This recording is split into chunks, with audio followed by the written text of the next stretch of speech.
Boa noite! Sejam muitíssimo bem-vindos a mais um encontro da Clínica de Psicologia Viver com Qualidade. Sou Rose, psicóloga, e é um grande prazer estar aqui com vocês novamente depois das nossas férias, né? Os nossos encontros quinzenais em que discutimos sobre saúde mental, psicológica e sexual. E hoje abrimos a temporada 2024 com o tema Esquizofrenia, a vida entre dois mundos. E logo mais o nosso convidado já está ingressando aqui na nossa live, vai discutir saúde mental. Vamos aguardar só um instantinho para que a conexão aconteça e o Rodrigo para a tela. Rodrigo. Olá, Rose. Boa noite. Boa noite. Você me vê? Sim? Então, eu te vejo, não te vejo. Não? Só te ouço. Eu me vejo. Você se vê dividido a tela? Sim, sim. Ah, então. Eu não consigo te ver. Na minha última live aconteceu a mesma coisa. Eu não consigo ver a pessoa. Bom, mas vamos fazer Será que assim. quem assiste me vê? Por favor, quem estiver participando, nos dê um retorno, se consegue nos ver na tela dividida, porque assim então a gente dá continuidade, senão a gente veja e ouça os dois, só há delay no som. Bom, isso aí é natural, né? Porque a gente tem esse tempinho aí de retorno. Mas se as pessoas estão vendo, Aí é então coisa da internet, né? Que dá uma latênciazinha. esse delay é normal mesmo. Mas se está vendo e está ouvindo nós dois, então vamos dar continuidade. Tudo bem, Rodrigo? Tudo bem, Rose? Então tá. Preparado para dar início aí a mais uma live, a primeira, né? De 2024. Isso. Obrigada mais uma vez por participar, por estar aqui conosco e contribuir com o teu conhecimento, viu? Obrigada mesmo. É um prazer. Então, o que eu estava dizendo é que o tema da nossa live hoje, então, é esquizofrenia, a vida entre dois mundos. A escolha desse tema, né, se deu porque nós temos uma concepção da nossa, convicção não, no nosso senso comum, muitas vezes o termo esquizofrenia caiu na banalização, assim como se fala que está todo mundo deprê, agora também se fala que está esquizofrênico, mas não se tem muita clareza e não se sabe exatamente o que significa, o que é uma pessoa com esquizofrenia, acaba que gera mais preconceito e desinformação. Então, por isso, hoje a gente vai conversar bastante sobre o que é esse transtorno, quais as suas características, enfim, tudo que envolve essa questão, né, Rodrigo? Isso aí, Rose. Estamos aí para tentar esclarecer um pouco sobre esse tema, que é espinhoso, não é dos mais simples, Uhum. na psicologia, na saúde mental, eu diria, até porque a psicologia não tem tanta propriedade sobre a esquizofrenia como, por exemplo, o saber médico, mas isso é Uhum. uma coisa que a gente pode falar daqui a pouco, e por razões históricas, mas estamos aí para tentar colaborar. Ajudar no que for possível, né? Bom, então, trazendo essa questão que você aborda sobre a medicina, né? E acho que é importante primeiro a gente colocar aqui uma definição do que é doença, né? E do que é um transtorno mental. E o que é a esquizofrenia? Se é uma doença ou se é um transtorno mental. Ok.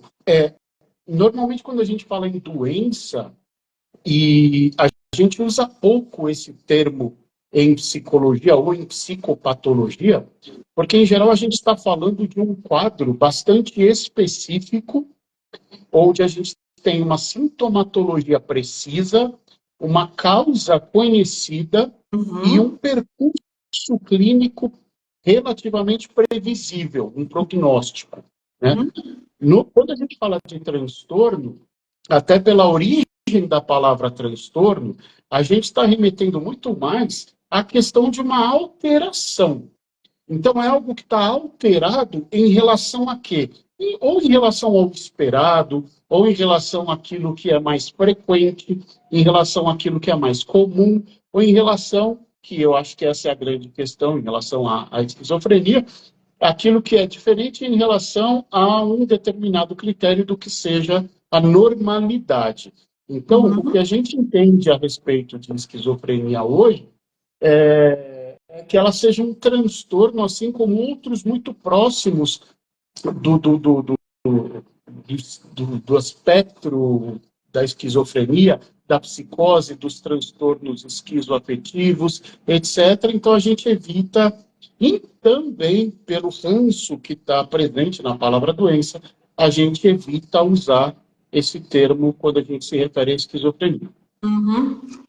E acrescentando ao que você está dizendo, né, quando a gente define doença, a gente está falando de um agente causador com uma sintomatologia muito específica, né? Então existe uma relação de causa, como se fosse uma relação de causa e efeito, né? Então, por exemplo, uma pessoa que tem diabetes tem um quadro específico que tem um tratamento medicamentoso, claro, que então tem uma relação fácil nesse sentido de protocolar, porque a gente sabe como atuar. Quando a gente está falando de um transtorno mental, né, a gente está falando de causas inespecíficas e, consequentemente, sintomas também. E no caso da esquizofrenia, a gente está falando de um transtorno que envolve,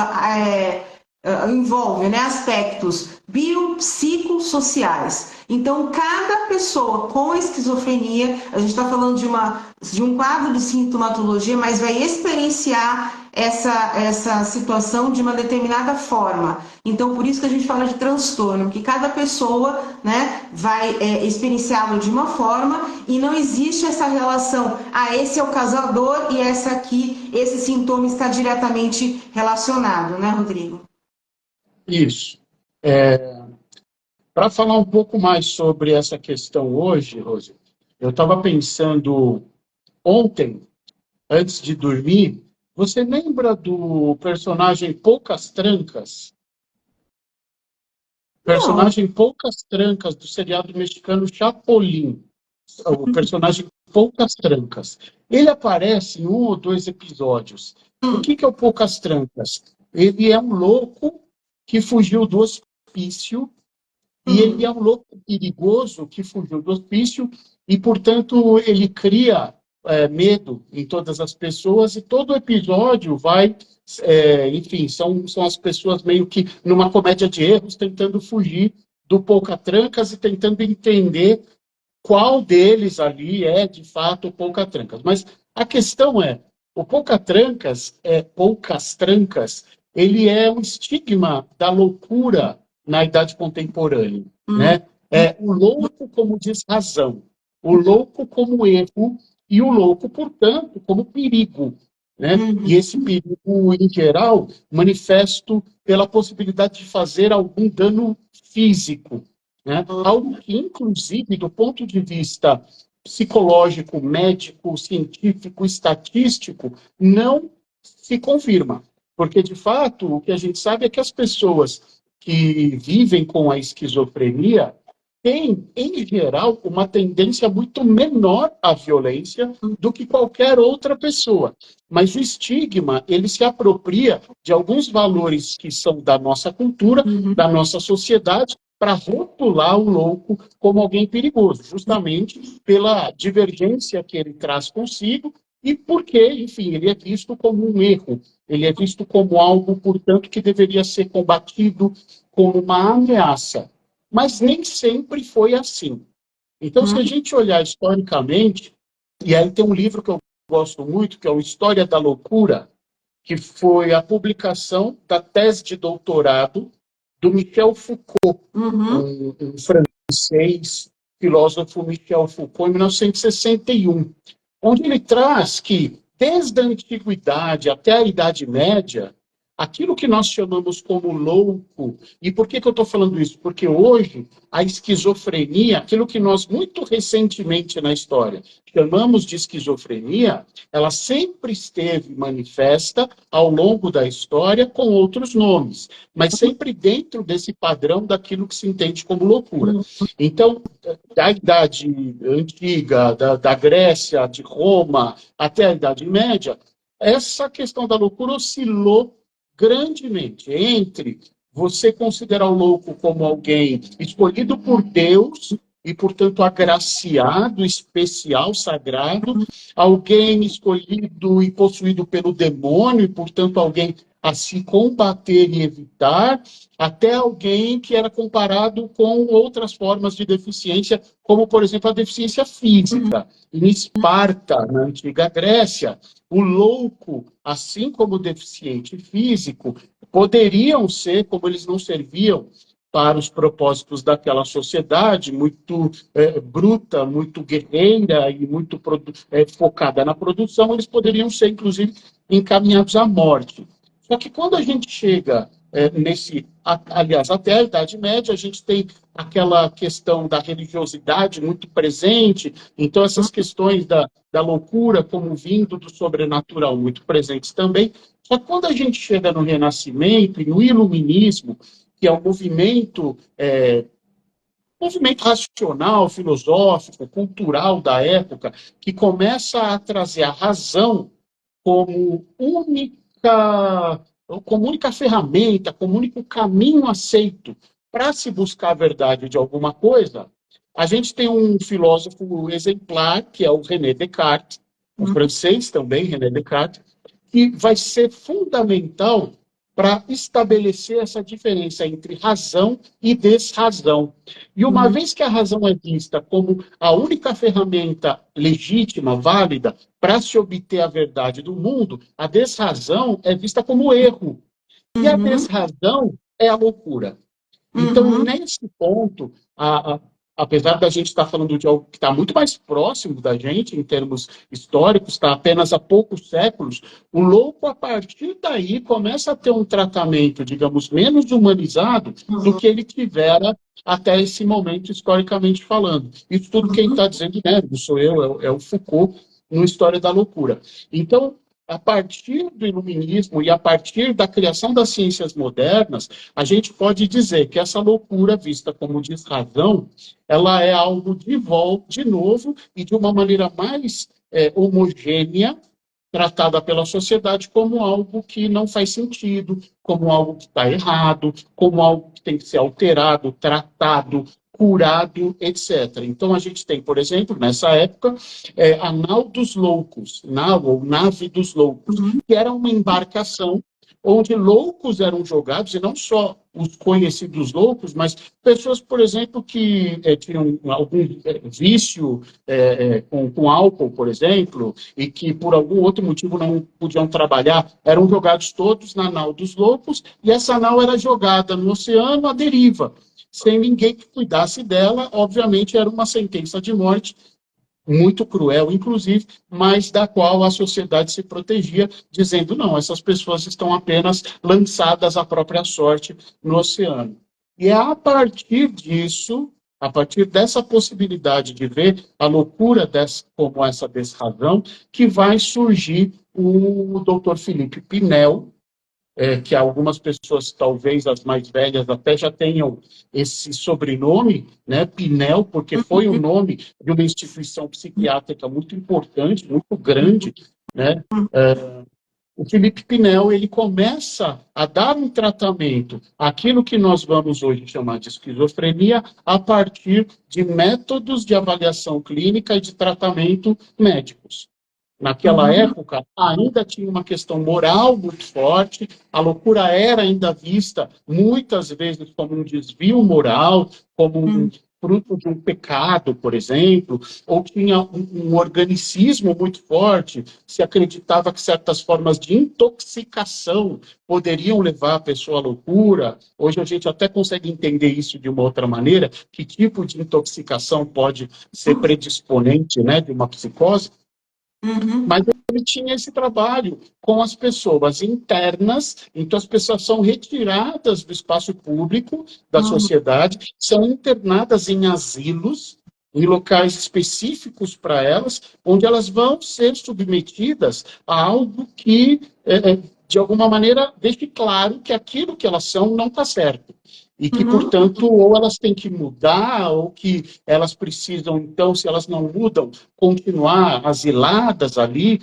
E é a partir daí que surge, então, essa nossa compreensão atual de loucura.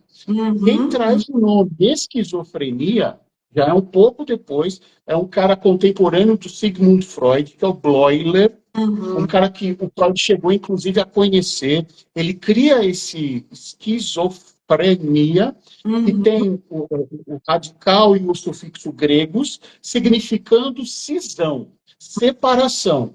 E aí eu acho que a gente encontra o nome da live de hoje, que você colocou, né, esquizofrenia, a vida entre dois mundos, porque a partir de Bleuler, a gente vai começar a olhar para a esquizofrenia e para o paciente esquizofrênico como alguém que passa por fragmentações, por ambivalências entre eu e mundo, entre eu e eu mesmo fragmentado, sem uma unidade de identidade coesa, entre a razão e a desrazão, entre o viver o afeto ou embotar o afeto, e assim por diante. Temos uma pergunta aqui, Rodrigo. A Dani nos pergunta: Chico Xavier era esquizofrênico? Eu não sei responder, você sabe? Não. Tá, a gente pode até pesquisar, depois eu te dou a resposta. Não sei não sei te dizer. Mas eu gostaria E aí, de fazer um comentário só, porque eu acho que a gente deve falar sobre sintomas da esquizofrenia, né? Em algum momento, talvez agora. Quando a gente fala sobre Chico Xavier, por exemplo, era um ícone de uma religiosidade espírita, né? Aqui no Brasil. Eu não conheço, eu não vou me aventurar a falar, mas ele era uma pessoa que dizia ouvir e falar com entidades que não fariam parte desse plano de vida material em que estamos. E, de fato, do ponto de vista médico, isso pode ser compreendido, do ponto de vista sintomatológico, como delírios e alucinações. Mas aí a gente toma muito cuidado, porque isso ainda hoje é uma definição consenso na ciência, que quando a gente está falando de religiosidade e de rituais realizados dentro de uma mitologia religiosa, a gente se exime de aplicar essa terminologia. E, acima de tudo, respeita a crença individual que as pessoas desenvolvem, né? E aí você estava falando do Pinel, né? E tem, só para a gente deixar também marcada essa questão do lugar, né? Da marginalização das doenças ou dos transtornos mentais ou da loucura em si, né?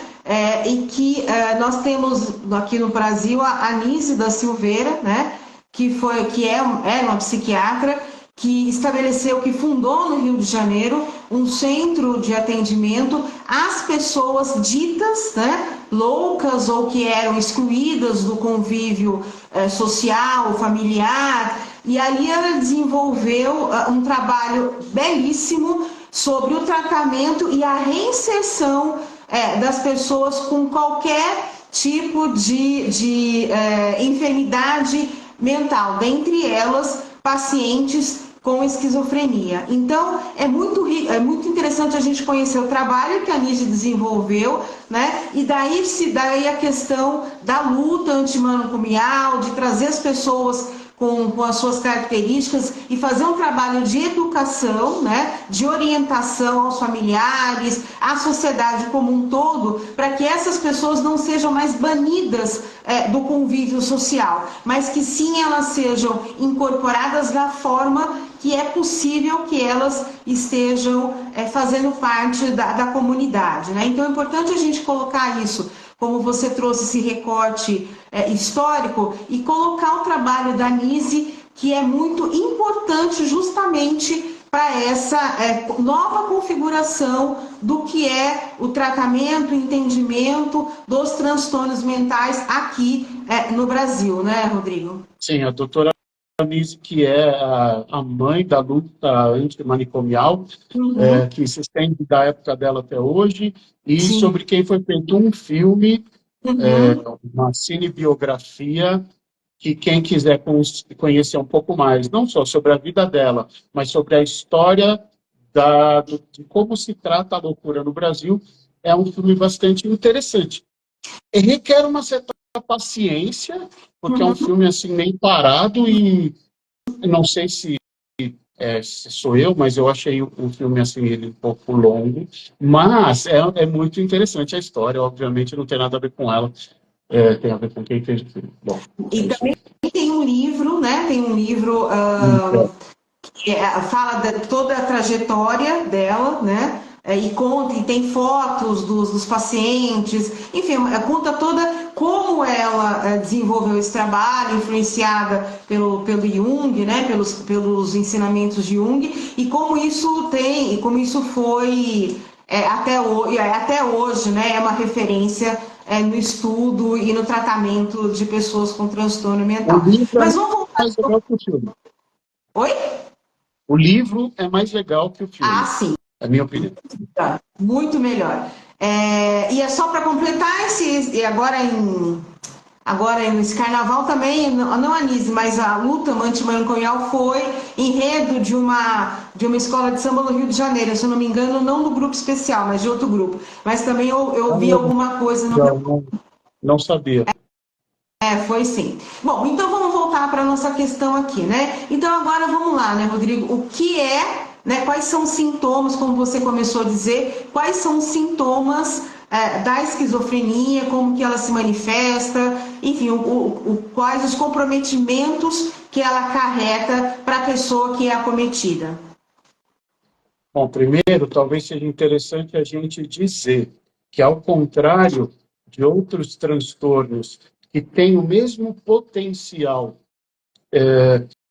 de comprometer a vida, como você disse logo no comecinho, do ponto de vista biopsicossocial do sujeito, a esquizofrenia muito dificilmente ou praticamente nunca se manifesta nos primeiros anos da vida do sujeito. Muito pelo contrário, os primeiros sintomas da esquizofrenia costumam aparecer no final da adolescência ou no começo da década dos 20 e tantos anos. Sendo que a gente sabe que uma minoria dos pacientes chega a manifestar os primeiros sintomas ainda mais tarde. Existem relatos de esquizofrenia que se iniciou, inclusive, a partir dos 40 anos de idade. Mas, basicamente, ao final da adolescência, perto dos 20 anos, para os homens costuma aparecer um pouco antes do que para as mulheres. Para as mulheres, 20 e tantos anos é um pouco mais comum.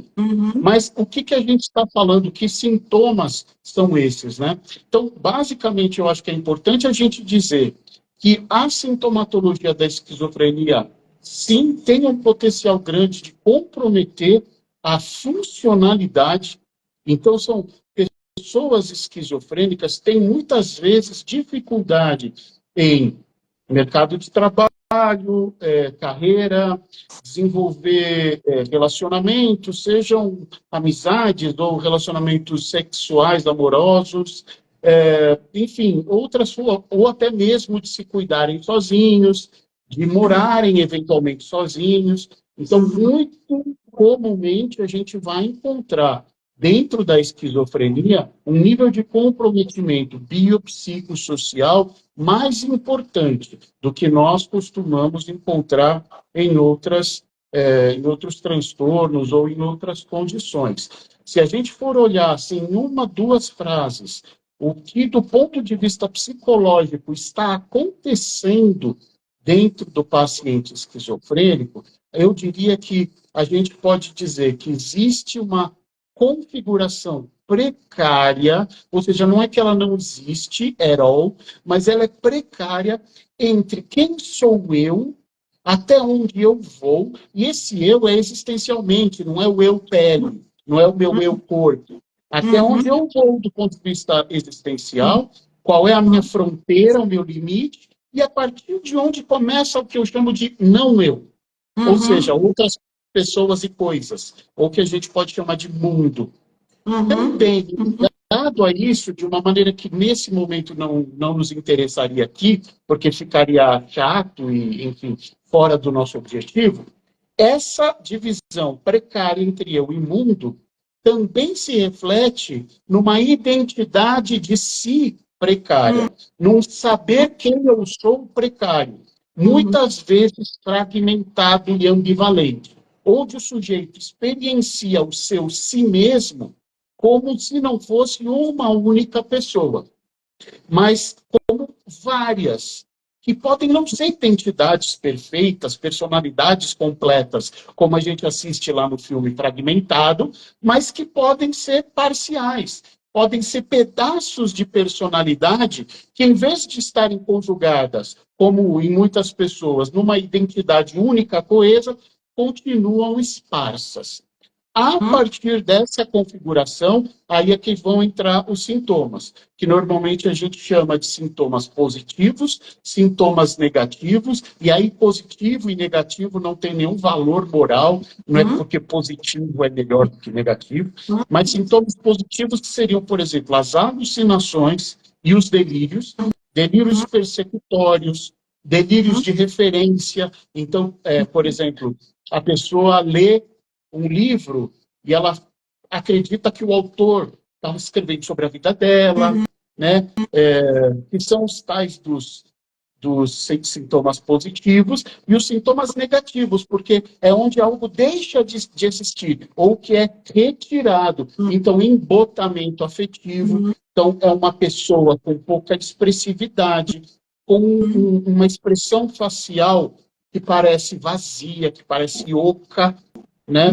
Embora muitas vezes por trás dessa cortina não tenha nada de oco, mas esse embotamento afetivo, uma impossibilidade de contato visual, uma impossibilidade de expressão afetiva, muitas vezes um déficit cognitivo na organização de pensamentos, um déficit de linguagem na possibilidade de dar respostas coerentes às perguntas ou às demandas que são dadas, enfim. Esses seriam, então, os sintomas negativos. Então, algumas coisas são positivas porque aparecem, porque existem, e alguns sintomas são negativos porque são a perda de uma função ou de uma configuração importante. Anedonia, falta de interesse, falta de motivação, falta de sociabilidade, né?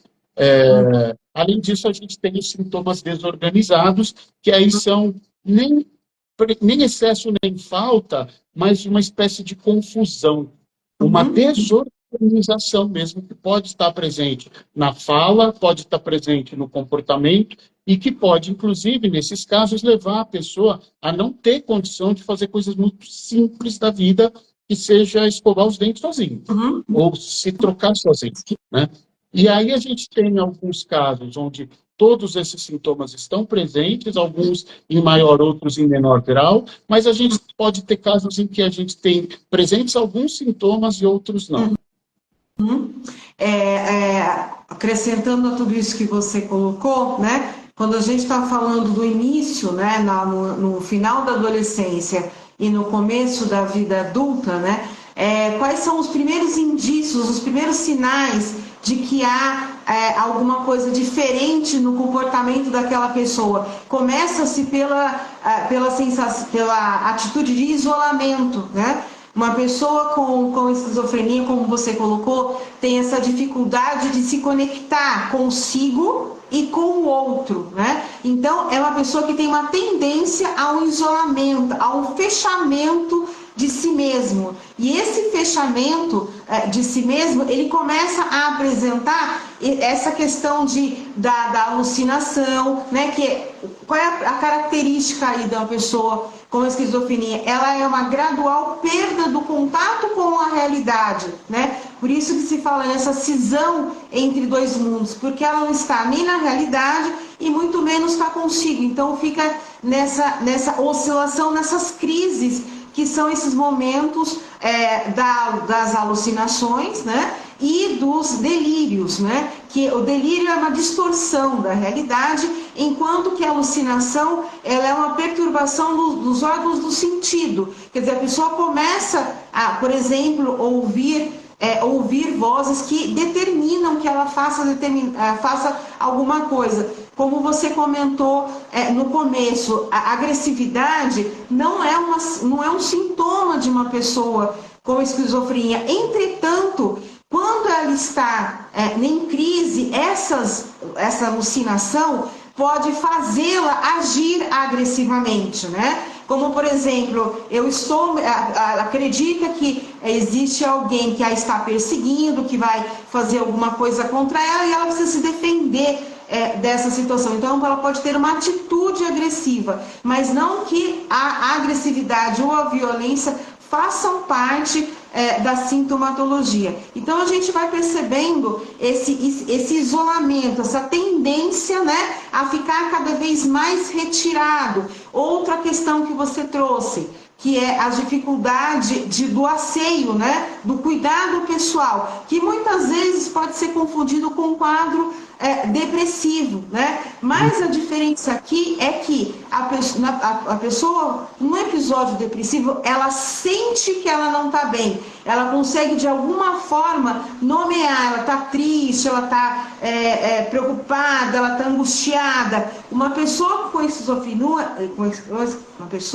esquizofrenia tem dificuldade, ela tem uma inabilidade de sentir prazer, de sentir alegria, de sentir dor, ela não consegue, ela tem uma propriocepção, ou seja, ela não consegue perceber o que está acontecendo com ela. Então, ela começa a ter essa dificuldade de interação social, ela vai se isolando, ela vai tendo dificuldades no asseio, ela tem, como você falou, o olhar distante, perdido, a pessoa você percebe que tem uma pessoa ali, mas ao mesmo tempo você sente que ela não está ali, né? Em relação Então, ao asseio pessoal, Rose, só me ocorreu uma coisa aqui, que eu acho que também é uma distinção que pode ajudar. O paciente depressivo que descuida do asseio pessoal, muito provavelmente vai se sentir muito mal com isso e provavelmente culpado. Ele vai se sentir culpado, porque ele sabe que ele não está conseguindo tomar banho, por exemplo. O paciente esquizofrênico, muito provavelmente não. É como se, entre muitas aspas, ele tivesse parado de uma vez de tomar banho e, entre muitas aspas, estivesse para ele tudo bem. Sim, porque a pessoa com esquizofrenia ela não tem um senso crítico, né? É isso que a gente está falando aqui. Por exemplo, uma pessoa que, quando a pessoa está num surto, né, numa crise, em delírio ou alucinação, o que é muito comum das pessoas fazerem é tentar dissuadir a pessoa de que aquilo ali não existe, que aquilo ali está errado, tentar convencer a pessoa de que aquilo não está acontecendo. É inútil fazer isso. Né? Porque a pessoa ela não vai ter esse crivo, porque ela está nesse momento de afastamento da realidade. Então, ela não adianta você tentar intervir nesse sentido, né? Então, por isso que a gente, quando a gente está falando aqui de o cuidado que a pessoa tem que ter nesse momento, por exemplo, a pessoa está em casa, ela começou a apresentar esses sintomas. Se ela não está em tratamento, ir a um pronto-socorro psiquiátrico, né? Ou não tentar mostrar para a pessoa outra coisa, outra situação, porque ela não vai, isso vai intensificar esta crise. Só para dar um exemplo do como esse senso crítico é inexistente, né? Então, como eu já estava colocando, a pessoa não tem essa noção de si, ela não tem noção do outro e ela cinge nesse momento. né? Então, é o que você falou, a pessoa não consegue discernir, né? Porque ela está numa situação em que ela perdeu isso, ela perdeu a referência, ela já tem dificuldade em estabelecer essa referência e ela perde neste momento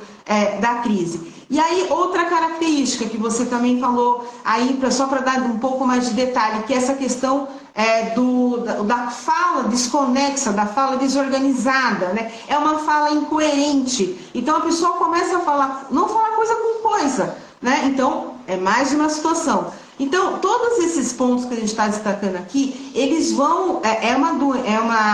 Um transtorno que é um processo longo, né? Mas que é importante identificando quando isso começa a existir. E outra questão, que eu estava falando da questão biopsicossocial, né? Quando a gente está falando de aspectos genéticos, é muito importante que se há um parente, quanto mais próximo existe um parente com esquizofrenia, maiores são as chances de uma pessoa da família também desenvolver esse transtorno. Então aqui já é um ponto de um fator de proteção, né? Então se algum familiar que tem esse quadro na família, então já é importante começar a buscar orientação para saber exatamente se isso pode ou não se desenvolver, porque a gente não tem como segurar que esse quadro vai se desenvolver, mas é importante ter já esse fator de proteção, né, desse cuidado já para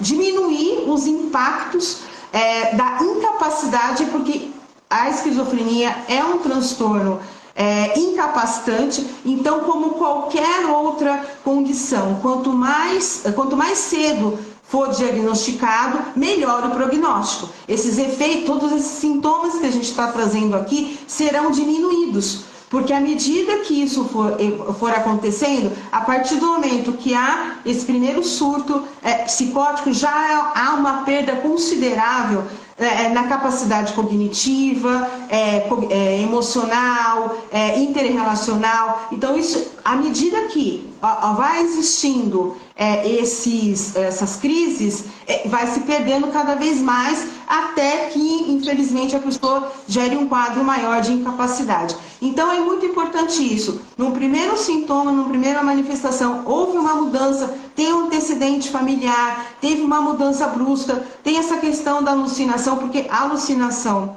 e o delírio são os primeiros sintomas que se manifestam também, já é um indício de que precisa de uma assistência.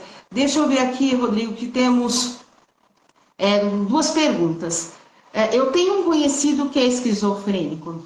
Por várias vezes ao longo dos anos, ele criava regimes e os seguia até que atingisse o peso desejado. Este comportamento está relacionado à esquizofrenia, como falta de asseio, por exemplo? Olha, é difícil dizer a distância, né? Uhum. Em tese, o comportamento ele pode estar presente em qualquer pessoa, né? A pessoa que de tempos em tempos faz um regime até chegar a um certo peso, né? Eu conheço 47 pessoas ao meu redor que caberiam nessa descrição. Agora, como você está dizendo, pelo menos eu estou entendendo que é uma pessoa que já tem o diagnóstico de esquizofrenia, poderia aqui elucubrar, tá? Porque, como eu disse, à distância a gente não pode falar nada muito preciso, mas que pode ser, porque a esquizofrenia, como a gente estava dizendo, ela tem uma relação precária entre o eu e o não eu. E no Uhum. eu, um dos elementos mais simples, mais óbvios, é o organismo, ou seja, é o corpo. Então, eu não sei como esse cara lida com o próprio corpo, sendo esquizofrênico, e se esse desejo de tempos em tempos de fazer algum tipo de regime, que talvez até seja desnecessário, não sei se é o caso, o quanto isso pode ter a ver com a maneira bizarra, com a maneira anômala como ele lida com o próprio corpo. Aí eu Uhum. acho que é sim uma possibilidade, porque a dismorfia seria esse modo de olhar o próprio corpo e não está coerente com os dados com o espelho, com que as outras pessoas veem, com os dados antropomórficos, peso, altura, IMC, etc., ela não está prevista na esquizofrenia necessariamente. Ela pode estar presente em vários outros quadros, ou até em quadro nenhum, mas é uma possibilidade da esquizofrenia apresentar essa dismorfia corporal também. Uhum. Então, ela completa aqui... Desculpa, ela está dizendo aqui, ó, no caso eu creio que havia uma imagem distorcida do próprio corpo, que é essa dismorfia corporal que eu acabei de falar. Então, acho que faz sentido. Faz sentido. E aqui ela também comenta que, na verdade, ele inventava esses regimes, né? Okay. E aí, a gente está falando aqui da parte, né, da sintomatologia, e aí tem a questão também desse embotamento afetivo, né? Como você colocou como um sintoma negativo. Não como um juízo de valor, como você ressaltou, mas colocando como uma dificuldade de tratar, né? Porque nos sintomas positivos, a medicação ela tem uma eficácia, que são os medicamentos atípicos, né, da primeira linha, a primeira geração, eles são muito eficazes, porque eles conseguem reverter ou diminuir esses quadros de alucinação e de delírio. Já os sintomas negativos, que é o embotamento afetivo, a catatonia, a volição, eles são mais difíceis de serem tratados, porque isso diz respeito a como a pessoa sente isso, como a pessoa percebe isso. E como a gente está colocando, a pessoa com esquizofrenia tem uma dificuldade muito grande em sentir-se, em perceber-se. Então, ela não consegue reconhecer isso como um problema, porque para ela está tudo bem. Né? Ela vai tendo alguns tipos de referência pelo meio externo. Como ela tem dificuldade de fazer essa conexão com o externo, então isso acaba sendo para ela algo ok, não há um sofrimento ali, porque ela não sente esse sofrimento. Então é mais difícil, né, de tratar, e a medicação a medicação de segunda geração é muito eficaz nisso também, mas até que a pessoa com esquizofrenia entenda isso e compreenda que ela apresenta esses sintomas, há um agravamento desses sintomas, né? O que dificulta muito uma resposta uma boa resposta ao tratamento, nesse caso medicamentoso. E só também acrescentando uma questão, que o nosso trabalho enquanto tratamento psicológico, ele vai muito trabalho de formiguinha, né? Para que a pessoa tenha gradativamente, progressivamente, essa compreensão e comece a estabelecer esse contato consigo e com o mundo. Mas isso é muito difícil, porque uma pessoa com esquizofrenia dificilmente procura o tratamento, porque como ela tende à solidão e ela gosta de estar nesse lugar, né, nessa posição de solidão, ela não tem essa necessidade de ajuda, né? Então, geralmente não procura, geralmente adere ao tratamento medicamentoso por conta dos familiares e das perdas que existem. Mas o tratamento psicológico, a adesão acaba sendo muito baixa, né, Rodrigo? Eu até diria que, assim, nessa linha, como você trouxe dos psicofármacos, em geral, eu tenho para mim que a medicação psiquiátrica é muito mais eficiente em tirar coisas do que em colocar coisas. Então, eu acho que vem ao encontro do que você disse. Claro que se você tem sintomas positivos, que são aqueles sintomas onde algo está em excesso, ou algo que não devia estar lá está, você consegue retirar. Hoje a gente tem medicações psiquiátricas que em 72 horas são capazes, por exemplo, de livrar um paciente esquizofrênico de alucinações assim, tenebrosas. Mas colocar algo, ou seja, tirá-lo dos seus sintomas negativos, que não são apresentações, são perdas, é muito mais difícil. Tenho também para mim, e aí eu acho que assim, a gente precisa de mais estofo de pesquisa para poder afirmar isso categoricamente, mas tenho para mim, da experiência clínica, que os sintomas negativos possivelmente estão mais fortemente ligados a uma questão típica de funcionamento cerebral. Então, nós temos várias teorias, desde os anos 70, que vêm tentando, e as neurociências, a neuroimagem que vem, a galope aí, né, desenvolvendo nas últimas décadas, tentando dizer que há, por exemplo, falta de simetria em determinados componentes do córtex pré-frontal, ou que há uma deficiência no fluxo de determinados neurotransmissores. Então, eu acho que a gente caminha para compreender uma base fisiológica mais robusta da esquizofrenia, só que eu acho que os sintomas positivos, alucinações e delírios, eles têm uma outra característica, porque nas alucinações e delírios, o que está acontecendo, grosso modo, é que o sujeito está vendo como manifestações do ambiente coisas que, de fato, são ele mesmo. Muito grosso modo, quando o sujeito diz que ele está vendo algo que ninguém mais está vendo, o motivo de ninguém mais estar vendo não é que aquilo é mentira, é porque aquilo é dele. Mas não é dele fora, é dele interno. Mas é dele interno de uma maneira, portanto, que só ele vai conseguir ver. Só que como ele está nessa esquizofrenia, na confusão entre dentro e fora, ele vê como se fosse fora. Ele ouve. De fato, não há estímulo sonoro penetrando no tímpano. Mas ele ouve como se fosse, porque ele é incapaz de entender que aquilo é um diálogo interno. Então, aquilo que, para mim, funcionaria como diálogo interno, pô, Rodrigo, acho que você pisou na bola ali, hein? O que você vai fazer agora? Eu ouviria como se alguém estivesse me dando uma bronca. Né? Então, dentro dessa perspectiva da precariedade do limite entre dentro e fora, eu acho que a gente consegue encaixar os delírios e as alucinações numa estrutura de sentido. Então, eles não são aberrações, não são casuais, não são por acaso. Não, a esquizofrenia, os sintomas positivos da esquizofrenia não são um lançamento de dados. Tudo aquilo que a gente vê, por mais que pareça bizarro, faz sentido, tem um sentido muito próprio.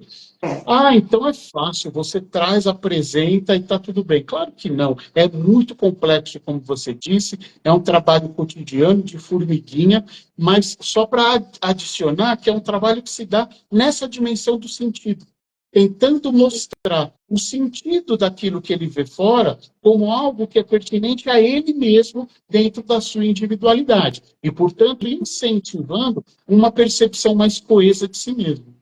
Exatamente. E é exatamente esse o trabalho que a gente procura desenvolver com pessoas com esquizofrenia, é fazer essa integração, né? Como a gente está colocando, que é um transtorno onde há uma cisão, o nosso trabalho vem no sentido de fazer essa junção dentro, e isso é muito importante, porque algumas pessoas, é claro, os familiares que acompanham, né, o seu ente querido numa condição como essa, acabam criando muita expectativa de que, uma vez que há o diagnóstico, há o tratamento, esse quadro vai ser revertido. Não, né? A questão uma vez que a pessoa tem um diagnóstico, ela vai ser tratada a vida toda, né? E a partir do momento que ela tem o primeiro surto psicótico, ela não vai voltar mais a ser aquela pessoa que as pessoas tinham como referência antes. Então, é muito importante que os familiares, as pessoas próximas, compreendam que criar essa expectativa, o que é possível esperar de uma pessoa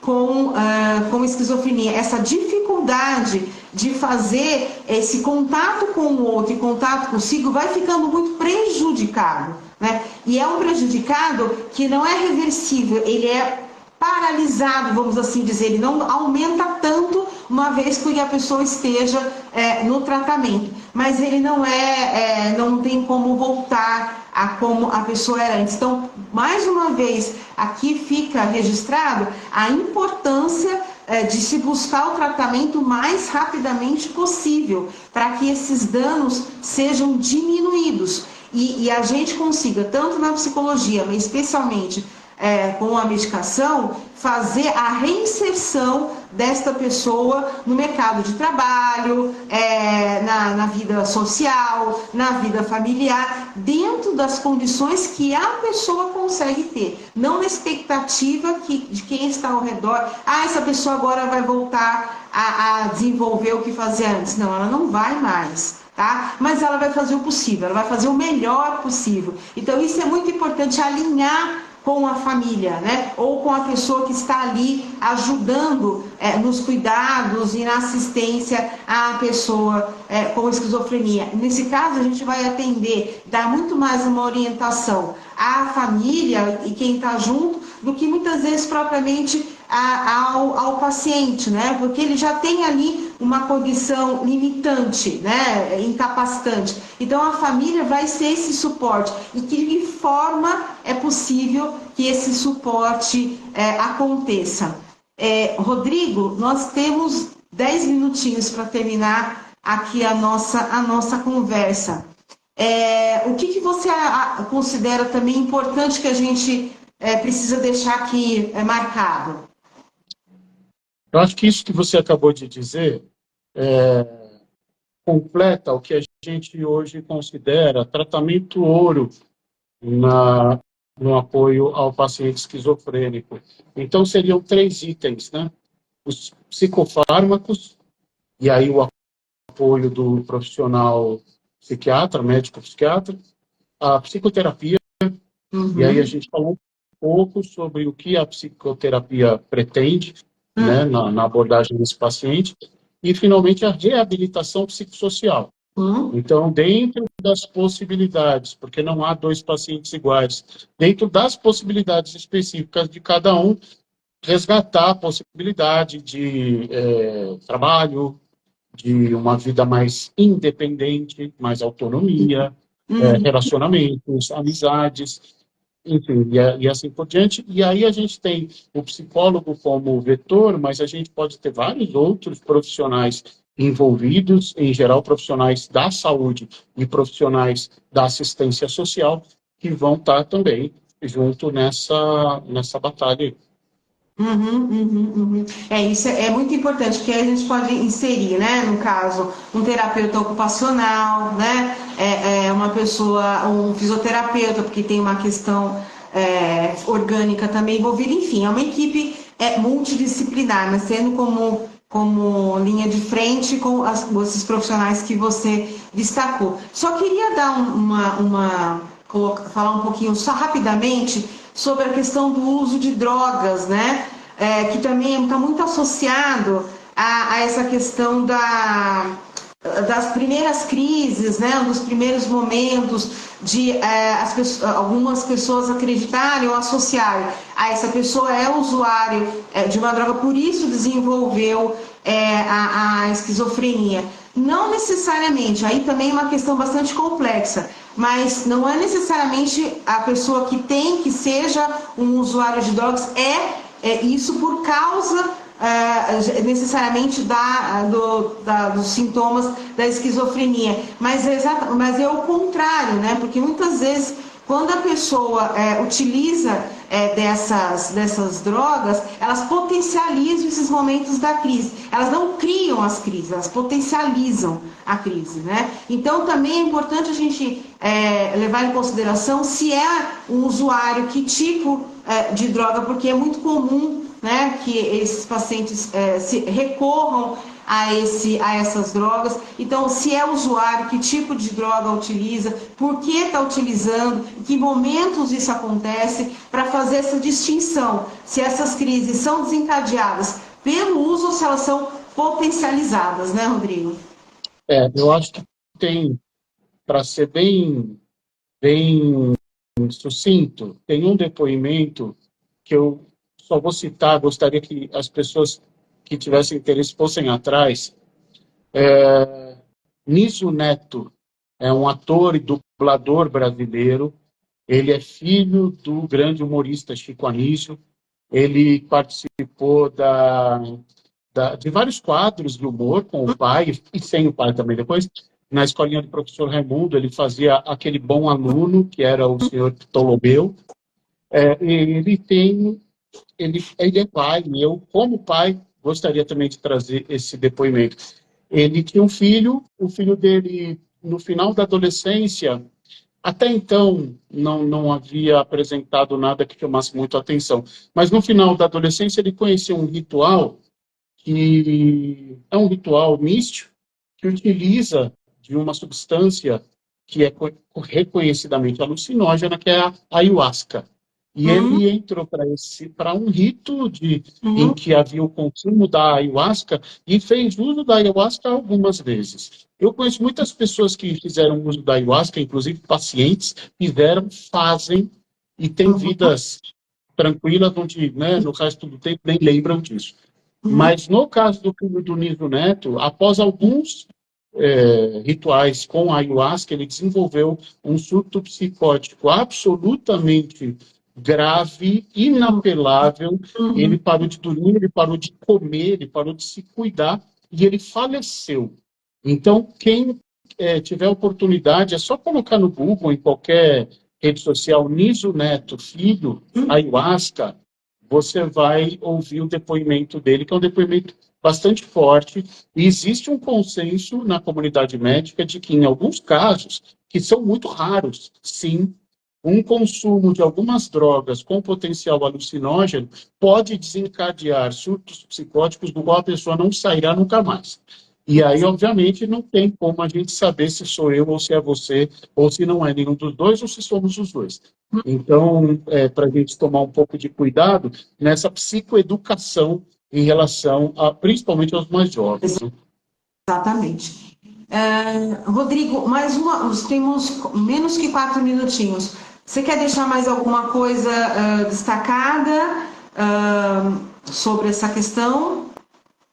Eu acho que, assim, o mais importante, principalmente para o público leigo, é que a gente tenha noção do quanto a esquizofrenia, o transtorno mental, tem sido historicamente estigmatizado, o quanto essa estigmatização aumenta a carga de sofrimento dessas pessoas, nunca diminui, apenas aumenta, e o quanto um esforço no sentido da compreensão pode tornar esse convívio muito mais simples. Nós temos uma tendência a nos isolar do diferente, a rechaçar o diferente, né?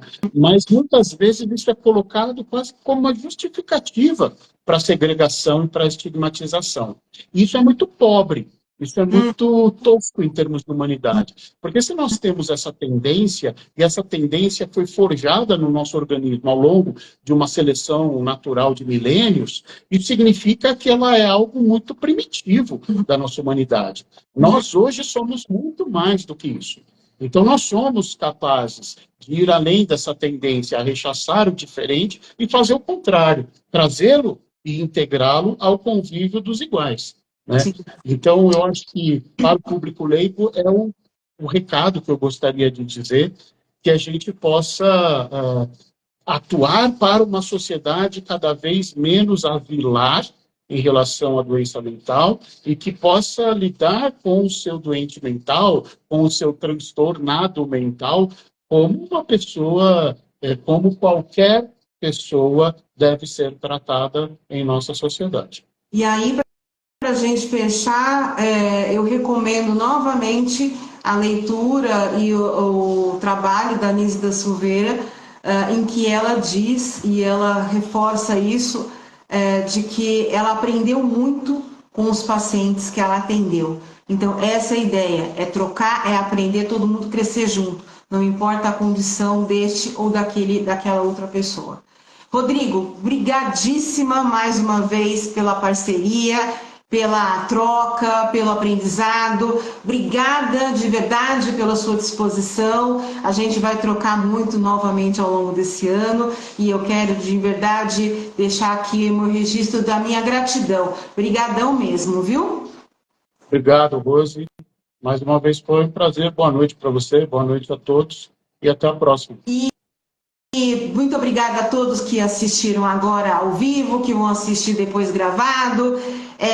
E aí, assim, se vocês tiverem alguma sugestão de tema, queiram saber mais sobre alguma questão, mandem para a gente vai sempre ter aqui um espaço para poder conversar, esclarecer, debater com todo mundo que tem interesse e queira saber sobre alguma questão. Então, obrigada a todo mundo, uma ótima noite, aqui temos o comentário, parabéns pela excelente live, como sempre. Muito obrigada a todo mundo, beijos no coração de todos e a gente se vê daqui 15 dias na minha próxima live. Até mais, gente. Tchau, tchau. Tchau.